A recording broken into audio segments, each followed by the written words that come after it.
Sa kulungan ng bagsak ng isang drug sus personality matapos maaresto sa isinagawang manhunt operation ng PNP sa Tagum City. Alamin ang iba pang impormasyon mula kay Patrolwoman Berna May Lapus.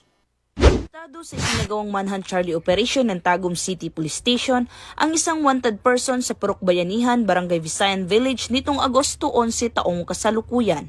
Kinilala ni Police Lieutenant Colonel Frederick E. Deles, Acting Chief of Police ng Tagum City Police Station, ang suspect na si alias Mark, 28 anyos, na residente sa Barangay Apukun, Tagum City. Ayon pa kay Police Lieutenant Colonel Deles, nahuli ang suspect sa bisa ng warrant of arrest na inisyu ng Regional Trial Court Branch 31 Tagum City at inihain ng mga tauhan ng Tagum City Police Station sa koordinasyon ng 1st Davao del Norte Police Mobile Force Company, Provincial Special Operation Group Davao del Norte. Ang suspect ay kasalukuyang nasa kustodiya na ng nasabing istasyon para dumaan sa tamang disposisyon at mahaharap sa kasong paglabag sa RA 9165 o ang Comprehensive Dangerous Drugs Act of 2002.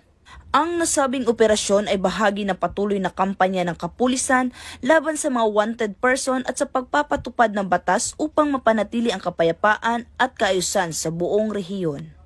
Mula dito sa Rehiyon 11, ako ang inyong PNN correspondent, Patrolwoman Berna May Lapus, alagad ng batas, taga-taguyod ng Balitang Pulis.